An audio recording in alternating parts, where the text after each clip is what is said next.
திருமணத்திற்கு பிறகு பெண் வீட்டிலிருந்து ஏதாவது கொடுத்தாங்கன்னு சொன்னா அது வரதட்சணையில தான் சேரும். நாங்க அன்பா கொடுத்தோம்னு சொல்றாங்களே, அது அன்பா எடுத்துக்கொள்வதா வரதட்சணை எடுத்துக்கொள்வதா என்று கேட்கிறாங்க. அதாவது திருமணத்திற்கு பிறகு பெண் வீட்டாரிடமிருந்து அதை கொடுத்து விடுவாங்க. கல்யாணம் முடிஞ்ச பிறகு கட்டு ரெண்டும் பீரோண்டும் அது நிறைய பொருள்கள்லாம் பெண் வீட்டார்ட்ட இருந்து மாப்பிள்ளைக்கு வரும். வந்தா என்ன செய்வாங்க, இது முகபத்தில் அன்புல தர்றாங்க, நாங்க கேட்கலாம் இல்ல, அன்பளிப்பா தருகிறார்கள் அப்படி நினைத்து கொண்டு இதெல்லாம் மாப்பிள்ளை விட்டார் என்ன செய்யறாங்க, வாங்கிக்கிறாங்க. ஆனா இந்த அன்பளிப்பா தர்றார்கள் சொல்றாங்க இல்லையா, இதை எல்லாமே லஞ்சம் கொடுத்தோம் அப்படிதான் சொல்றான். இப்ப வரதட்சணை கல்யாணத்துக்கு முந்தி கொடுக்குறான் பாருங்க, அவங்க கூட என்ன சொல்றான், நாங்க அன்பளிப்பா கொடுக்குறோம் இப்படிதான் சொல்றான்.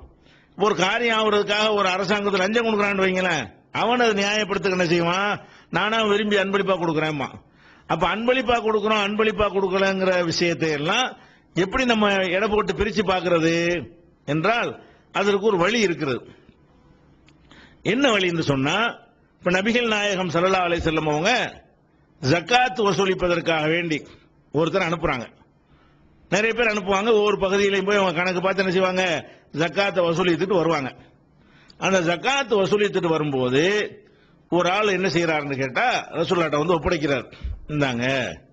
ஒப்படைக்கும் பொழுது ஒரு பெரிய அளவுல உள்ள செல்வத்தை ரசூலுல்லாஹ்ட்ட கொடுத்துட்டு சிறிய அளவில் கொஞ்சம் பொருள் அப்படி ஓரமா ஒதுக்கி வச்சு இது எனக்காக தந்தாங்க அப்படிங்கிறாரு. அதாவது ஜக்காத்துக்காக தந்தது இந்த இருக்குது, இந்த பெரிய மூட்டையை கொடுத்து விட்டாரு. சின்ன பையில கொஞ்சம் எடுத்து வைத்து என்ன செய்யறாரு, இது நீங்க வச்சுக்கிறீங்கன்னு சொல்லி எனக்கு பர்சனலா தந்தாங்க, எனக்கு தனிப்பட்ட முறையில் தந்தாங்க என்று சொல்லி அவர் சொல்றாரு. ரசூல் ஸல்லல்லாஹு அலைஹி வஸல்லம் கேட்டோம் என்ன செய்யறாங்க, அப்படி முகமெல்லாம் சிவந்துருச்சு, கண்கள்லாம் சிவந்து மக்களை கூப்பிட்டுன்றாங்க, மக்கள் எல்லாம் கூப்பிடுன்றாங்க.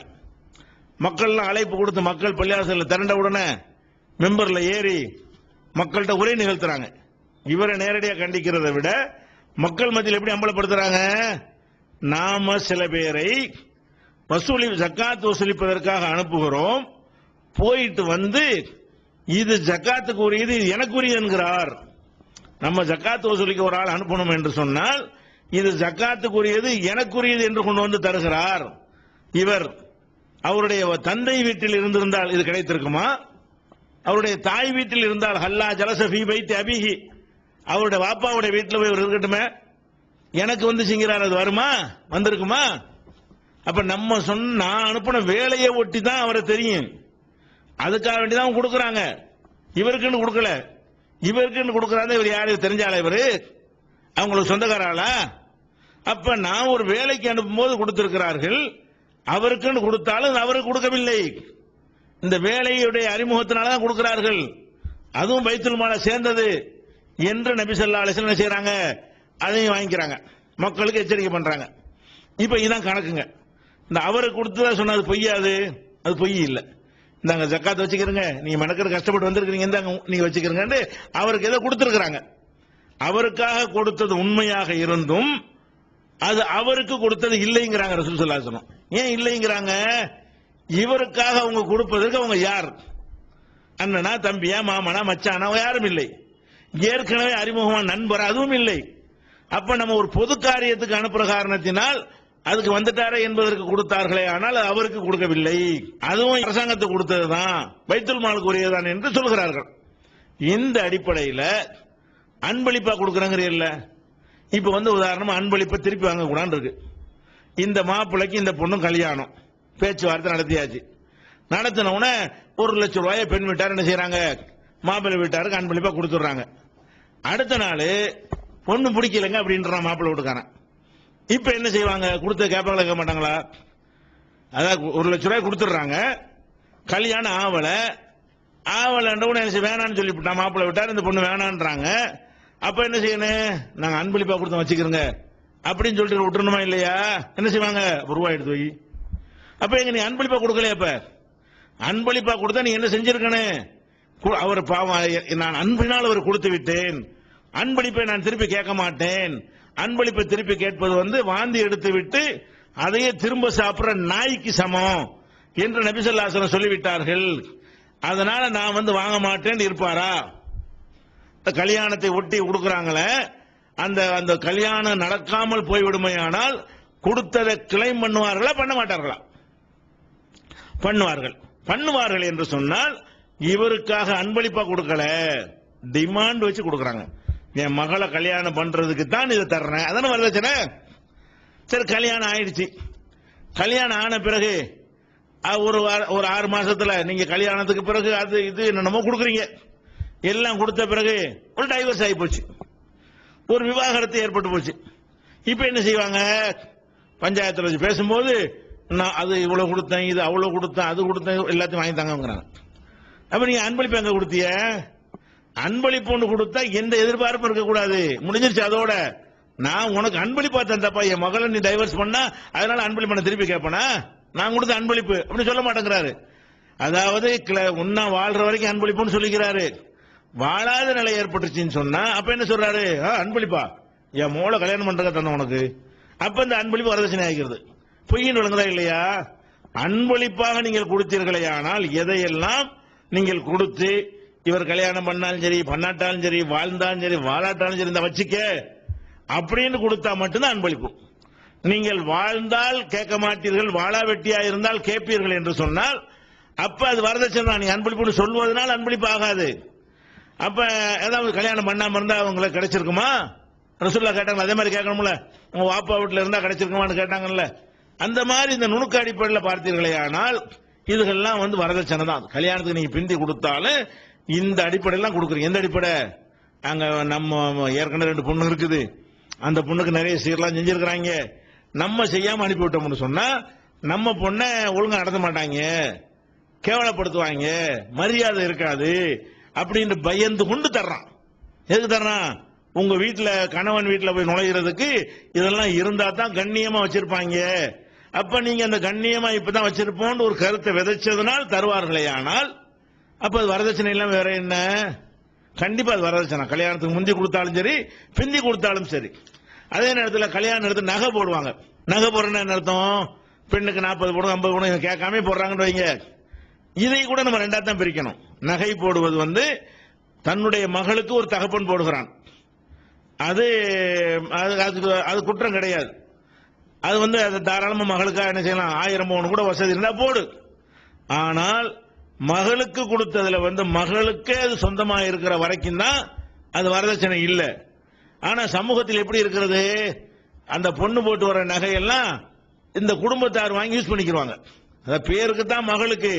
கல்யாணம் பண்ணி முடிஞ்சவன கடை வைக்க போறோம், அதெல்லாம் கொண்டா, கார் வாங்க போறோம் கொண்டா, வெளிநாட்டுக்கு போக போறோம் கொண்டா, விசா எடுக்கணும்.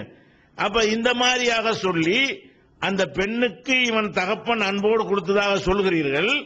பிறகு என்ன நடக்கிறது என்று சொன்னால், அந்த பெண்ணுடைய உங்களுடைய குடும்ப தேவைக்காக வேண்டி வீடு வாங்குறதுக்காக, சொத்து வாங்குறதுக்காக, நிலம் வாங்குவதற்காக, வெளிநாட்டுக்கு அனுப்புவதற்காக, உங்களுடைய மாப்பிள்ளையுடைய தம்பிக்காரன் டாக்டருக்கு படிக்க வைக்கிறதுக்காக இந்த நகை எடுத்து வைக்கிறீங்கன்னு சொன்னா பேருக்கு அந்த பொண்ணு கழுத்துல கிடக்கிறது வரை நீங்க தான் எடுத்துக்கிட்டது, உங்களுடையதான் நினைக்கிறீங்க. அப்ப அந்த கணவன் பயன்படுத்திக் கொள்ளலாம். மார்க்கத்தில் இப்படி உண்டுமா? லிர்ரிஜாலி நசீபுன் மிம்மக்தஸபு வலின்னிசாஇ நசீபுன் மிம்மக்தஸபுன அல்லாஹ் சொல்றான். ஆண்கள் சம்பாதித்தது ஆண்களுக்கு உரியது, பெண்கள் சம்பாதித்தது பெண்களுக்கு உரியது. அந்த பெண்ணுக்காக தகப்பன் கொடுத்தது பெண்ணுக்கு உரியது. அப்ப ஒருத்தன் கல்யாணம் பண்றான், மனைவி பொண்ணை கல்யாணம் பண்றான், 100 பவுன் நகையோட அந்த பொண்ணு வருது. அப்ப என்ன செய்யணும்? இந்தா இது என் நகை கிடையாது, உங்க வாப்பா உனக்கு போட்டிருக்காரு, நீ வேணா உங்க வாப்பாக திருப்பி இப்படி வைங்களேன். கல்யாணம் ஆயிடுச்சுங்க, தகப்பனார் மகளுக்கு 100 பவுன் போட்டார். தகப்பனாருக்கு ஒரு நெருக்கடி, ஒரு கஷ்டம். அந்த 50 பவுன் தாமா ஒரு தேவை இருக்குன்னு மகள்கிட்ட கேட்கிறாரு. அந்த மகள் கொடுத்துட்டு அந்த வீட்டில் வாழ முடியுமா? எப்படி நீ கொடுப்ப?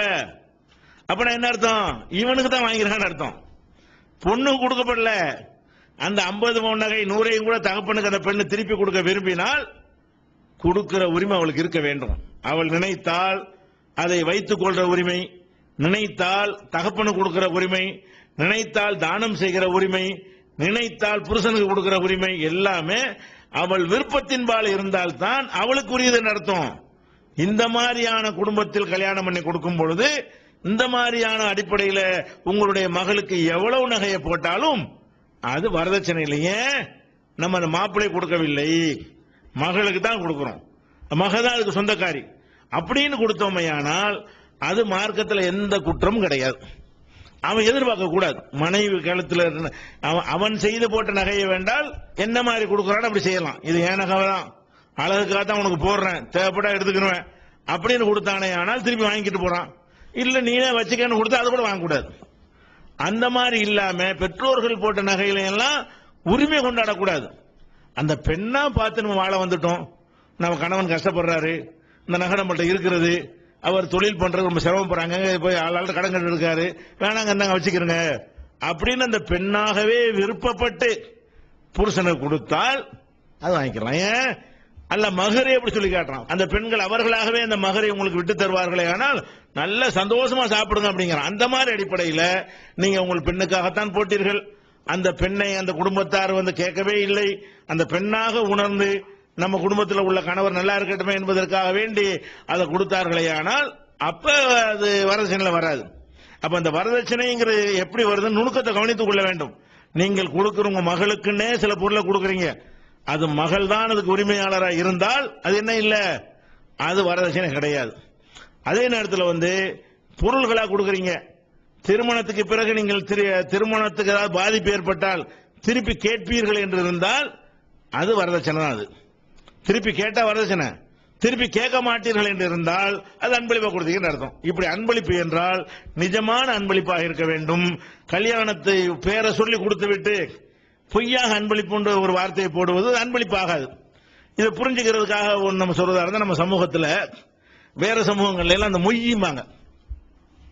மொய்யின்றா என்ன, இப்ப நம்ம ஒரு வேற சமுதாயத்தில் ஒரு கல்யாணத்துக்கு போறான்னு வைங்களேன், அந்த கல்யாணத்தில் போய் சாப்பிட்டுட்டு என்ன செய்வான், ஒரு 1000 ரூபாய் வச்சுட்டு வருவான். சாப்பிட்டுவிட்டு அவங்களுடைய செலவை சரி கட்டுறதுக்காக வேண்டி சாப்பிட போனவன்லாம் ஒரு கவர்ல போட்டு 1000 500 கொடுத்துட்டு வருவாங்க. அந்த விருந்து போட்டான் பாருங்க, அவன் என்ன செய்வான், அந்த கவர் எடுத்து பேரெல்லாம் எழுதி வச்சுக்கிறான், இன்னாரிடமிருந்து மொய் வரும் நோட்டை வச்சிருப்பாங்க. அவனுக்கு நாளை கல்யாணம் நடக்கும்ல, அப்ப இந்த நோட்டில் உள்ளபடி எடுத்து கொண்டு கொடுக்கணும். 1000 ரூபாய் செஞ்சிருக்கான், என் வீட்டு கல்யாணத்தில் 1000 ரூபாய் செஞ்சிருக்கிறான், என் வீட்டு கல்யாணத்தில் 5 பவுன் செயினை போட்டிருக்கிறான்னா 5 பவுன் செயின் எழுதிடணும். அந்த வீட்டு கல்யாணத்தில் போய் அதை கொடுக்கணும். கொடுக்கலன்னு வைங்க, அவ்வளவு வாசிப்பேன் மைக்க போட்டு, இன்னாரிடமிருந்து இன்னும் வரவில்லை, மொய் வரவில்லை, மைக்க போட்டு வாசிப்பாங்க. நாங்கள் இவ்வளவு ரூபாய் அதுக்கு செய்தோம், 1000 ரூபாய் செய்தோம், 2004ஆம் ஆண்டு இன்று நடக்கிற கல்யாணத்தில் கொண்டு தரவில்லைன்னு சொல்லி மைக்க போட்டு அறிவிக்கிறேன். அந்த காலத்தில் மைக்க போட்டு அறிவிக்காம என்ன செய்வாங்கன்னா, இந்த நாவிதர் இருப்பார்ல ஊர்ல, அவர் விட்டு கேட்டு விடுவாங்க. ஊர்ல வாசல் சத்தம் முடிச்சுடுறது, உங்க மொய் வரல ஏன் வாங்கிட்டு சொன்னாங்க, ஊர்லாம் பார்ப்பாங்க கேவலமா. அந்த மாதிரி 1000 மணி பயந்து கொண்டே கொடுப்பாங்க. இதுக்கு பேர் அன்பளிப்பா? அட கல்யாணத்தில் கொடுத்துவிட்டு திருப்பி வாங்குறதுக்காக தான் கொடுக்குறான். அப்ப திருப்பி வசூல் பண்றதுக்காக கொடுக்கறது பேர் நீங்க அன்பளிப்புன்னு சொல்லி கொண்டாலும் ஆகுமா? அது இன்னைக்கு அன்பளிப்புன்னு அப்படிதான் இருக்கு. ஒரு கல்யாணத்துக்கு ஒன்று செஞ்சு விடுறது, நம்ம கல்யாணத்துக்கு திருப்பி செய்வான்னு எதிர்பார்த்து உட்காந்துட்டே இருக்குது. கொடுத்தா கொடுத்து விடணும், அவ்வளவுதான். அவன் வசதி இருந்தா செய்வான், செய்யாம போயிடுவான். அவன் செய்வதற்காக நம்ம கொடுக்க கூடாது. நம்ம அன்பா கொடுக்கிறோம் என்று சொன்னால் அதை மறந்துடணும். கொடுத்தமா நம்ம முகப்பத்தில் கொடுத்தோம், ஓடிக்கிட்டே ஏறி, அவ்வளவுதான். இந்த மாதிரி இருந்தா தான் அன்பளிப்பு. அப்ப நம்மளா சில விஷயங்கள் அன்பளிப்பு அல்லாத விஷயங்கள் எல்லாம் அன்பளிப்பு என்று நம்மளா ஒரு பேரை வைத்துக் கொண்ட காரணத்தினால் அது அன்பளிப்பு ஆகாது என்பதை நம்ம கவனத்தில் வைத்துக் கொள்ள வேண்டும்.